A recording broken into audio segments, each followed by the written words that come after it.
अस्सलाम वालेकुम नाजरीन। आज 20 मार्च 2026 है और दिन है जुमे का।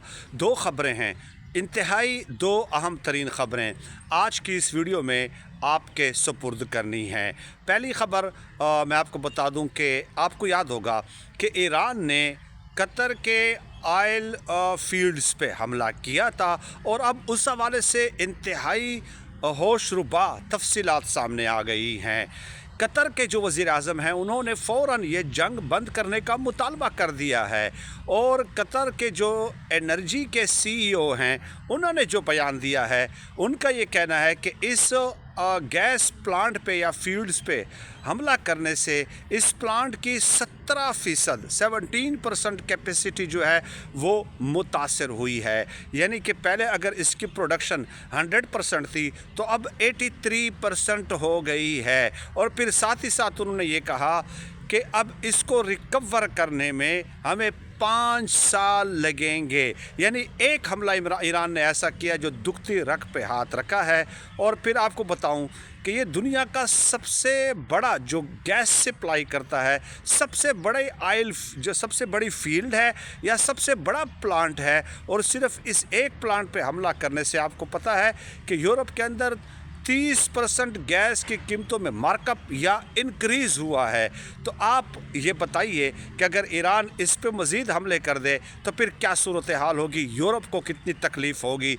यही वजह है कि ईरान के वज़ीर ख़ारजा ने यह कहा कि अभी तक तो हमने इसके ऊपर कोई 10% भी अपनी कैपेसिटी यूज़ नहीं की है, लेकिन अगर हम यूज़ कर लें तो लग पता जाएगा। इसका मतलब ये हुआ कि ईरान ये इशारे दे रहा है कि अगर अमेरिका मज़ीद हमले तेज़ करेगा तो हम मज़ीद इसे को मुतासर कर देंगे। गौर कीजिए, अगर इसका 50% हिस्सा मुतासर हो जाए तो फिर पूरे यूरोप में गैस की सूरत हाल क्या होगी और पूरी दुनिया में गैस की बहरान किस कदर शदीद हो जाएगा। ये बहुत बड़ी ख़बर है, बहुत बड़ी ख़बर।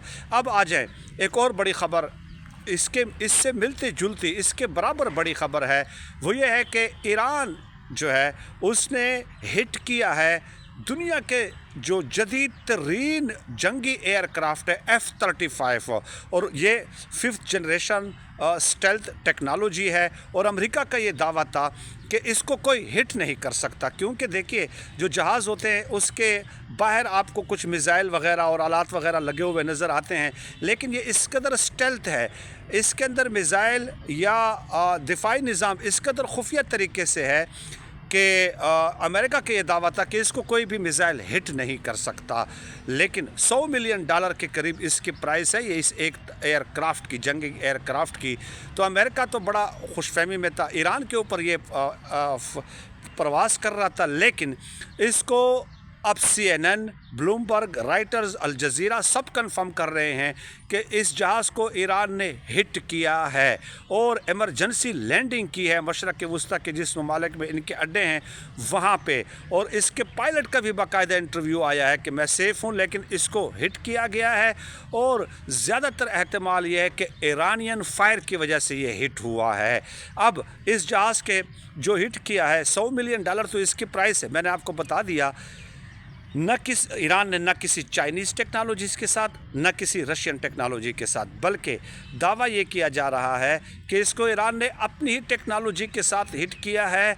और $3000 में, सिर्फ $3000 में ये anti aircraft system Iranian engineers ने डेवलप किया था और उसके ज़रिए ये हिट किया है।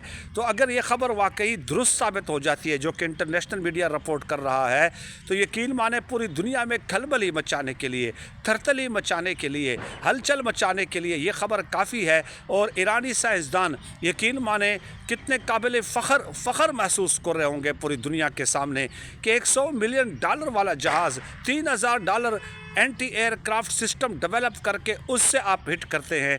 तो इस ख़बर ने यकीनन होश उड़ा दिए हैं अमेरिका के भी।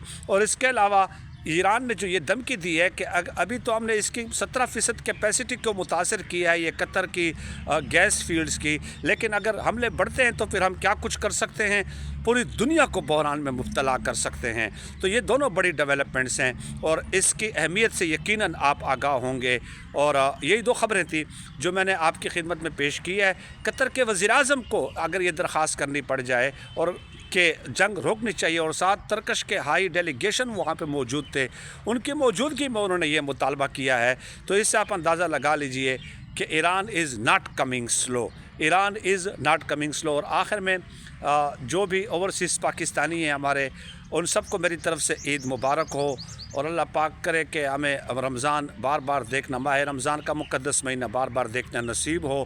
یہاں پہ پاکستان میں تو 98% علاقوں میں عید الفطر نہیں ہے، کل ہوگی انشاءاللہ تعالی، ہماری بھی عید کل ہوگی، آج ہمارا روزہ ہے، لیکن کچھ علاقے ایسے ہیں جو 4 سے 5 اضلاع ہیں KPK کے، وہاں پہ باقاعدہ انہوں نے عید کا اعلان کر دیا ہے۔ تو چلیں، اب اس پہ میں کیا بحث کروں، مطلب ہر سال وہ اس طرح ہی کرتے ہیں، اور حالانکہ پریڈکشن یہی تھی، اور محکمہ موسمیات کا یہی کہنا تھا کہ آج کل مغرب کے وقت چاند کو دیکھنا جو ہے نا ویزیبل بالکل دیکھنا ممکن ہی نہیں تھا، اس کی ایج اتنی تھی، 13 آورس تھی، اور آنکھ سے دیکھنے کے لیے جو ہے وہ 19 گھنٹے چاند کی عمر کا ہونا ضروری ہے، بٹ شاید انہوں نے دیکھ لیا ہو۔ میں ان کو بھی عید مبارک دیتا ہوں، ہمارے زیادہ تر ریلیٹیوز بھی وہاں پہ ہوتے ہیں، لیکن آج بہرحال ہمارا روزہ ہے، اور انشاءاللہ تعالی بفضل خدا اللہ پاک نے چاہا تو کل عید منائیں گے، اور آپ سے انشاءاللہ کل بھی نشست کا اہتمام ہوگا۔ بہت شکریہ۔